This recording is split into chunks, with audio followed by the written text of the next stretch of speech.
Rádio. A rádio oficial de quem investe.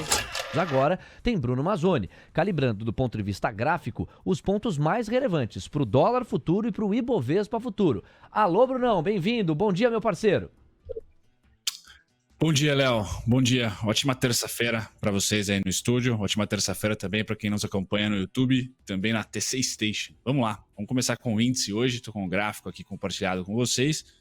Olhando para o índice, pessoal, a recuperação de ontem acabou respeitando, entre aspas, ali, não sei para você, day trader, qual foi o sufoco, mas parou ali mais ou menos o nosso ponto mais forte, que é o 117,955, continua lá, tá? Ganhou uma gordurinha aqui no 118,185 e um parceiro mais fraco aqui no 118,740. São os três suportes aí que nós temos para uma abertura estável, tomara que seja estável do mini índice.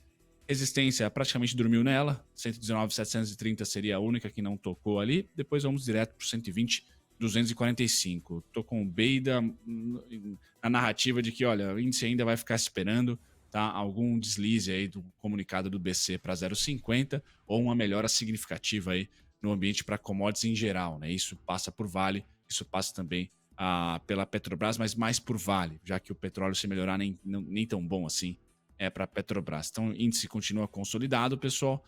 Indo para o dólar, esse daqui é o gráfico diário do dólar. Vejam só o candle que foi deixado no gráfico diário, então vou utilizar toda essa cauda aqui para tirar pelo menos 50% dela e dizer para vocês que 4.842 aqui é uma grande resistência, 4.834, 4.826, tá?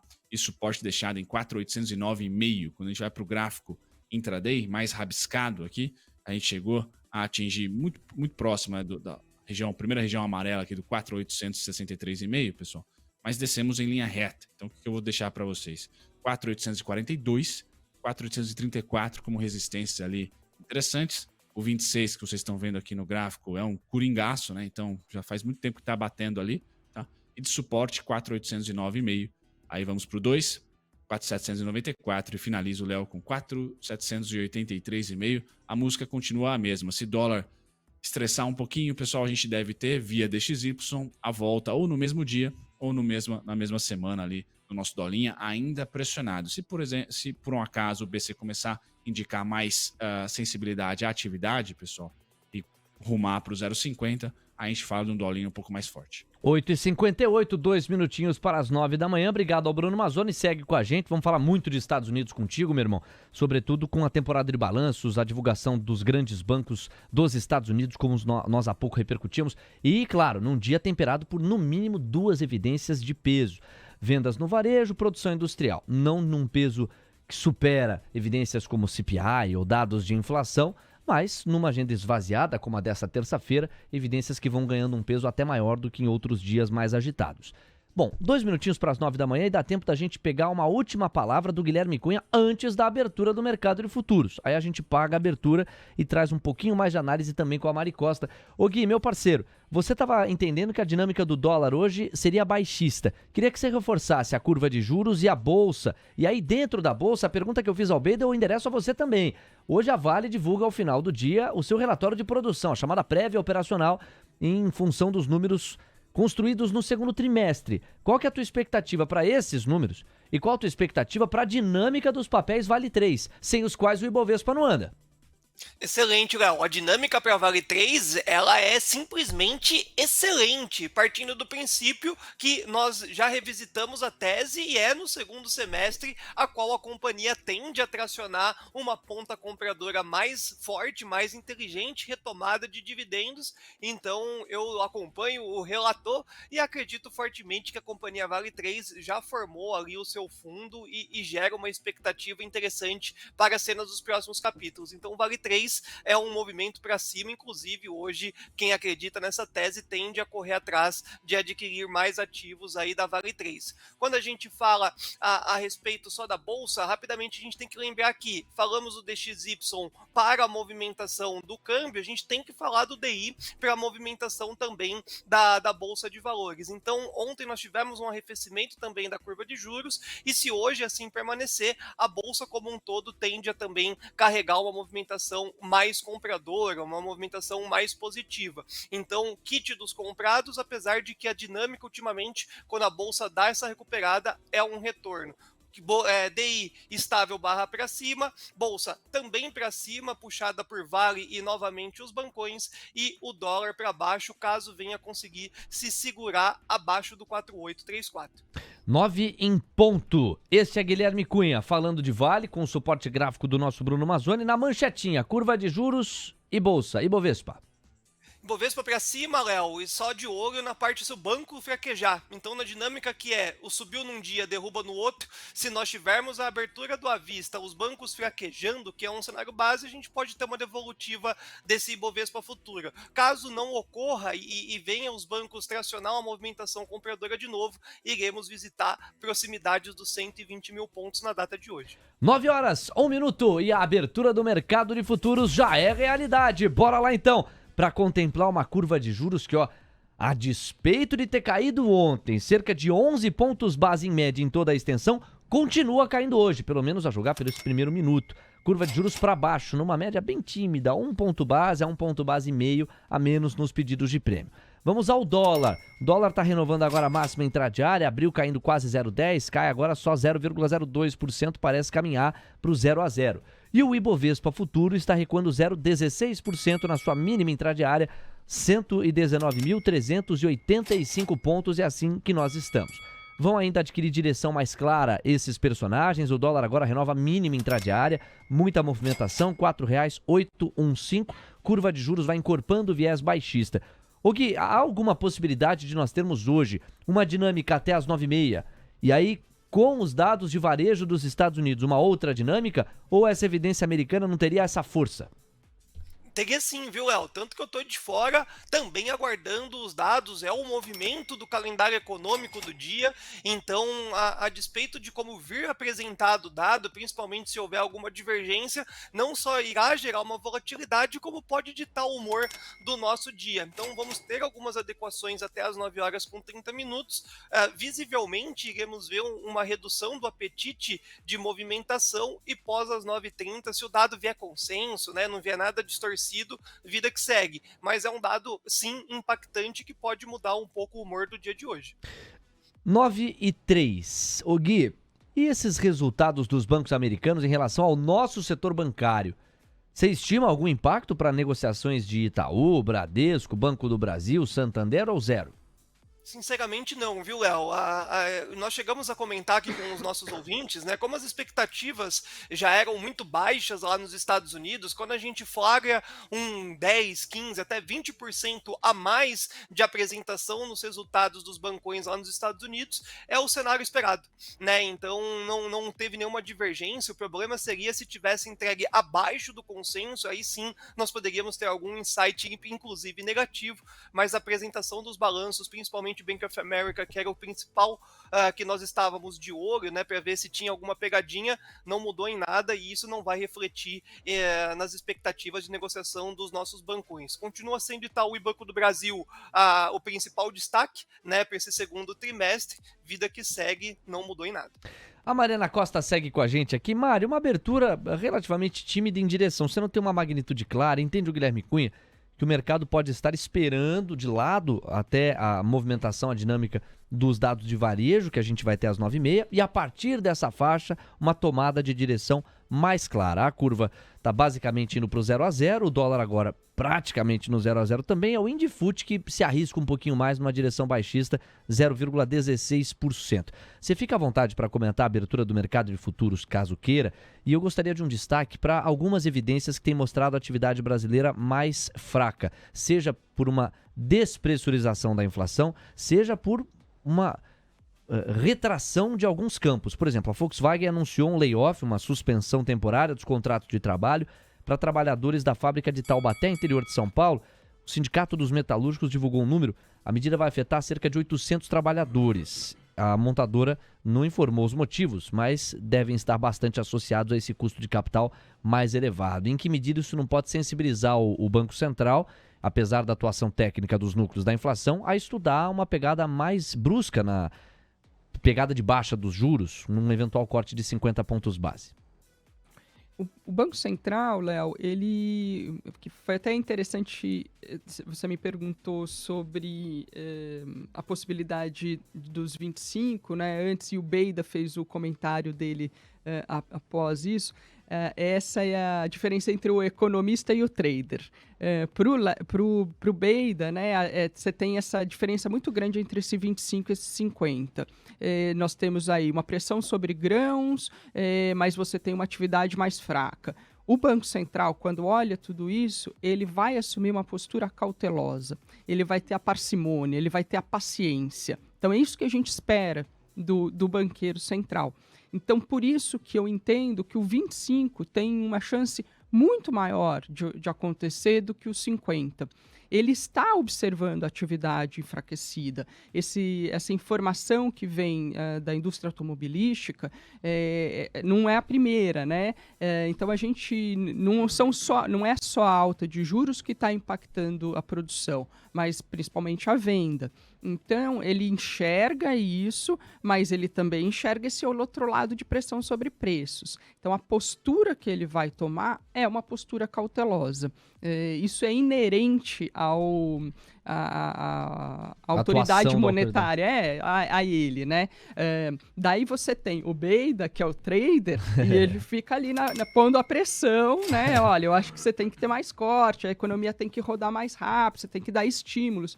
Isso é inerente a esse momento que a gente está vivendo. Agora, uma pergunta que deve ser a curiosidade pura de muita gente que nos acompanha. A literatura econômica não produziu um outro remédio para combater a pressão inflacionária sem essa face dramática do desemprego? Porque num país de desigualdades tão aprofundadas como no Brasil, para uma família mais castigada socioeconomicamente, você ter a perda do emprego e da renda ali na parte final do mês é um drama muito forte. Né? Impacta demais o orçamento. Não há um outro mecanismo que consiga suavizar a pressão inflacionária sem necessariamente castigar o emprego e a renda? Não, porque essa é a dinâmica da economia, né? O que nós entendemos é que os juros são o melhor instrumento para poder você conter, né, a dinâmica de preços.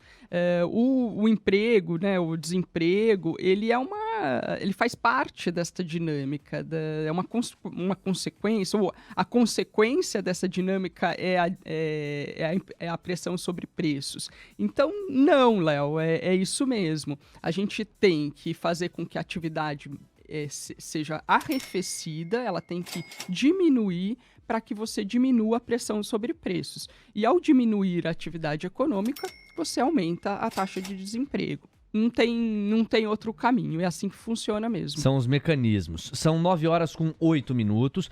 A nossa equipe preparou uma arte com base na sua apuração, a fonte é a agência Reuters, e a partir dela, a sua ideia é falar sobre a pressão inflacionária a nível global para o campo dos alimentos.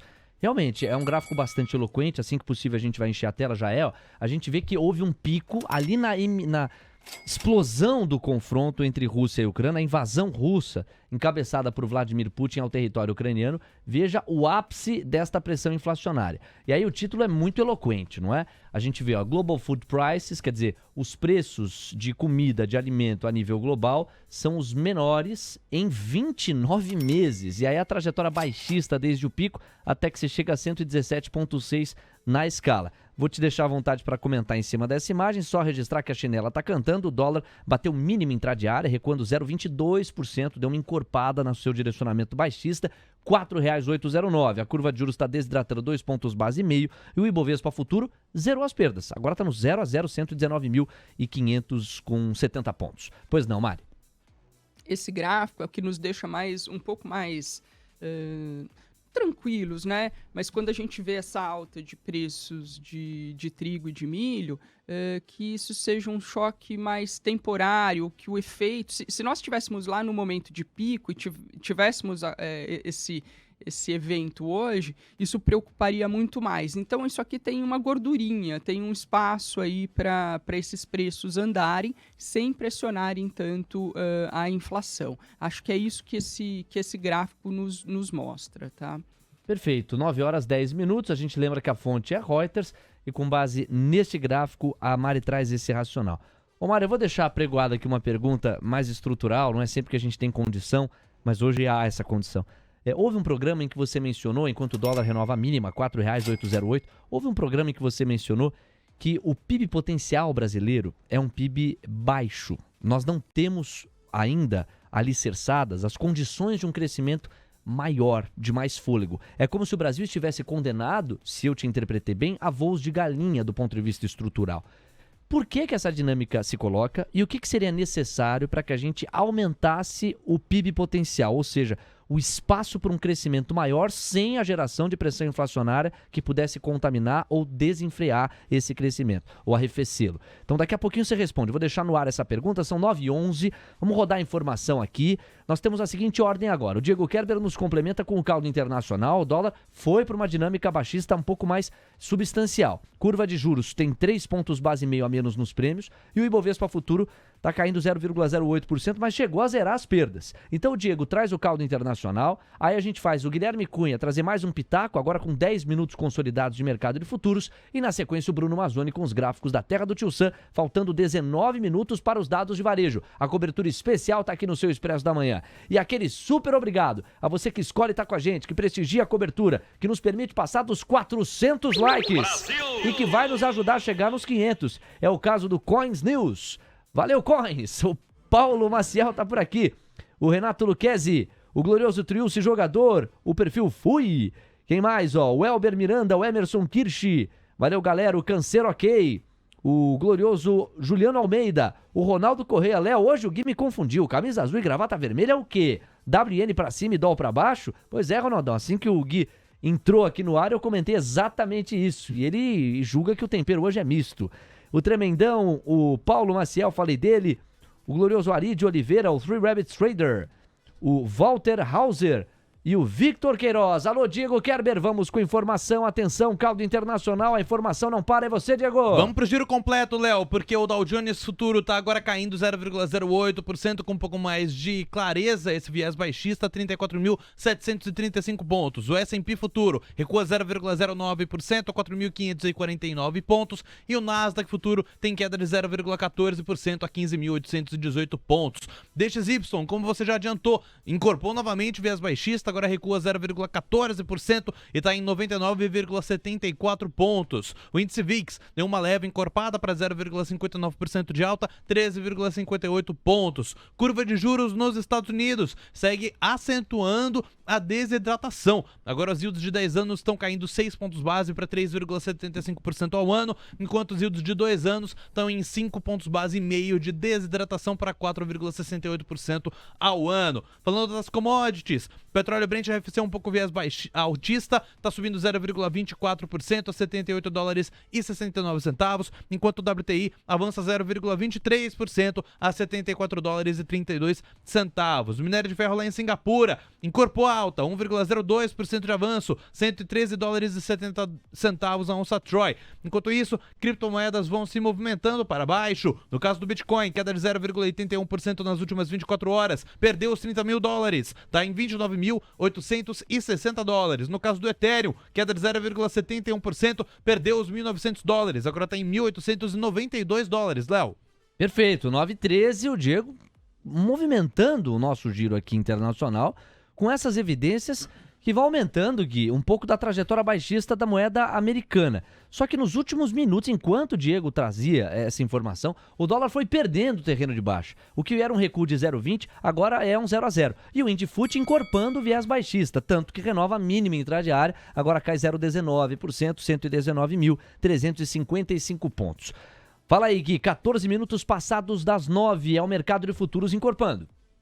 Excelente, Léo. Nós teremos, de fato, às 9h30, o dado do varejo americano, gerando uma volatilidade até que significativa para os nossos mercados. Quando a gente fala do câmbio, Léo, os R$ 4,80 é muito forte. Então, ao perder os R$ 4,80, por mais que nós tenhamos aí alguns bons pontinhos de suporte, são todos fracos. Então, precisa de algo além, algo adicional para romper esses R$ 4,80 e cravar uma sequência de um viés mais baixista, né, intenso dentro de um dia. Então, acredito que após as 9h30, a depender do dado, se ficar abaixo do 4,834, defendemos a tese aí sim para romper os R$ 4,80 centavos. Nos próximos 15 minutos, a dinâmica vai ser muito semelhante ao que acabamos de flagrar. Tem uma quedinha um pouco mais intensificada, 0,20, 0,30, em linha com o DXY, inclusive, mas os R$ 4,80 é de interesse dos comprados. Eles devolvem essa barra aí nos 5 minutos praticamente inteira. A dinâmica nos próximos 15 minutos é essa, a depender dos dados do varejo. Atualizamos aí, ó, perfeito. O gráfico de 5 minutos deixa a gente muito claro que vai ter a queda de novo, o mercado vai tentar corresponder nesse retorno do fluxo comprador. 9,30, aí sim dá um agito maior, os 4,80 será mais testado com maior vontade. Agora o índice não é notícia, viu, Léo? O índice ele tende a gerar essa volatilidade, dados do varejo lá mais forte, impacta uma queda hoje aqui, semelhante ao que nós vimos ontem. Teste dos 118 mil pontos pode ser uma realidade no dia de hoje, mas aí os comprados tendem a aparecer. Camisa azul, gravata vermelha, é de ladinho que a gente se vai. O deputado Guilherme Cunha ao vivo conosco aqui, 9h16. Valeu, Gui, segura as pontas, deixa eu conversar com o nosso Bruno Mazzoni. Brunão, com você vamos para os Estados Unidos, um terreno aquecidíssimo hoje. Não sei o quanto que você conseguiu se expor aos dados da nossa agenda, mas quem esteve conosco ontem lembra da predominância das bandeiras brasileiras. Ontem nós tivemos uma bandeirinha americana e várias bandeiras brasileiras. Hoje nós temos isso, ó, várias bandeiras americanas. Nos balanços do pré-mercado, todas essas companhias, ou praticamente todas, já divulgaram seus números, nós tivemos a repercussão aqui. Temos ainda um evento na Europa, em que o segundo dia da terceira cúpula CELAC União Europeia se dá, o encontro de lideranças da América Latina com as lideranças europeias. E aí, ó, vendas no varejo, 9,5, instantes junho, 10,15, produção industrial americana. Por protocolo, a gente coloca o leilão do Tesouro toda terça e quinta tem, hoje não seria diferente. Tem discursos ainda na faixa das 11, hein? Tá aqui dentro do seu Expresso da Manhã. Michael Barr, vice-presidente do Fed, e Michael Gibson, também do Fed. Às 11, mesma faixa, estoques das empresas, foto de maio lá nos Estados Unidos, e às 17h30, os estoques de petróleo API. Vamos lá, maestro Bruno, o espaço é seu. Gráficos da terra do Tio Sam, diga lá. Vamos lá, Léo. Acho que a tônica, a narrativa para essa semana, principalmente para o nosso mercado, pessoal, é que juros nunca é cortado por uma boa razão. A gente chegou a comentar aqui no Expresso da Manhã, em algum Expresso da Manhã a gente falou, olha, juros nunca é cortado por uma boa razão, né? Vamos ver o quão ruim vai ser essa razão para os juros. Acho que essa é a principal dinâmica. Vamos esperar um próximo dado econômico brasileiro, se vier um pouquinho menos pior, ou se vier agradável, eu acho que a nossa bolsa acompanha o caldo internacional, que está dessa maneira aqui que vocês estão vendo, o DXY numa mega barra. Isso daqui é risco. As pessoas querem risco aqui ao vender em dólar, com muita parcimônia, porque o ouro sobe com a conexão aqui com a taxa de juros, com o yield, que é o próximo gráfico. Então, acho que todos os players grandes de mercado estão pegando risco, alguns mais cautelosos, comprando um pouquinho de ouro, algum tipo de opção ali para proteger de risco. Mas, Léo, o DXY aqui para mim, com a barra dessa semana, desse mês, melhor dizendo, barra do mês de julho, dá para a gente aqui mais uma gordurinha pró-risco até os 98,510, 98,022. A gente só não sabe se esse risco vai ser só sugado pelo Tio Sam, pelos Estados Unidos. Temporada de balanço, como você mostrou na telinha ali, é interessantíssimo para um grande setor da bolsa. E essa rotação geralmente acontece mesmo de commodities para bancos. Então, eu continuo bem construtivo para bancos. E para Vale, de certa maneira, a gente precisa esperar essa resiliência do minério que vem hoje. Então, Vale e bancos devem segurar. Conforme a gente for tendo os resultados corporativos brasileiros e dados econômicos brasileiros, a gente vê quem que surfa junto também. Tá? Acho que a única empresa que pode ser ali chinfrim, medíocre, nesse mês de julho e agosto é a Petrobras. Então, DXY para baixo. Pessoal, eu acho que continua ainda uma gordurinha para baixo. Curva de juros americana também para baixo, que remunera cada vez mais aí o ouro para quem está cético com os mercados de ações, e quem não está cético com os mercados de ações vê o S&P rompendo ou chegando próximo aí de máximas históricas. Então o risco está ligado. O Brasil só que não está surfando, seja pelo núcleo da inflação mais xarope e atividade vindo para baixo. Tá? Uma notícia aí que jogou o Brasil, ou está mantendo o Brasil consolidado. Acho que os cavalos de corrida continuam sendo os bancos e a Vale pré-resultados corporativos, mas o S&P, Léo, continua no viés de alta até os 4.585,25 e o grande suporte do mês, tá? 4.456,75. Todo esse cenário do S&P, pessoal, só será amassado ou revertido com dados econômicos pífios, fracos, muito fracos, tá? E aqui no Brasil a gente já começa a ver esses dados a serem digeridos. Então a gente está um pouquinho na frente aí no ciclo. Olhando para o petróleo, tá? O petróleo que tem uma semana aqui não muito agradável para os comprados, o que gera uma certa estabilização aí para a Petrobras, mas aquele trade da 3R, por exemplo, fica um pouco no morno. O petróleo ainda é alta para mim, pessoal, só que os suportes ficaram em 77,34, 76,42, são os dois triggers ali para você ter a correlação com as Junior Oils brasileiras. Alvo 83,33, 83,37. De olho em desdobramentos aí, Rússia e Ucrânia, me parece que vai aquecer novamente esse conflito, infelizmente, né? Olhando para o minério de ferro, esse cara aqui está ajudando bastante, nossa bolsa já na abertura, então resiliente no 113, no 114. Para mim, pessoal, tem a gordurinha até os 117,40. Vai me surpreender se o minério vier para 122,40 numa toada só. Mas esse gráfico do minério, apesar de estável, tá, é bem positivo para Vale, com o minério estável e chegando próximo da temporada de resultado mais dividendos, a gente tem um Ibovespa aí cada vez mais com dados positivos para se manter resiliente, pelo menos, e não perder esse 116, esse 115 do Ibovespa à vista, que está sendo bem comprado aí, né? Vende no 122, no 120 e raspa no 116. Esse é o trade que deve permanecer, Léo. 9h21, Bruno Mazzoni, calibrando os pontos da terra do Jussan e das commodities. Valeu, Brunão! BC Rádio, a rádio oficial de quem investe.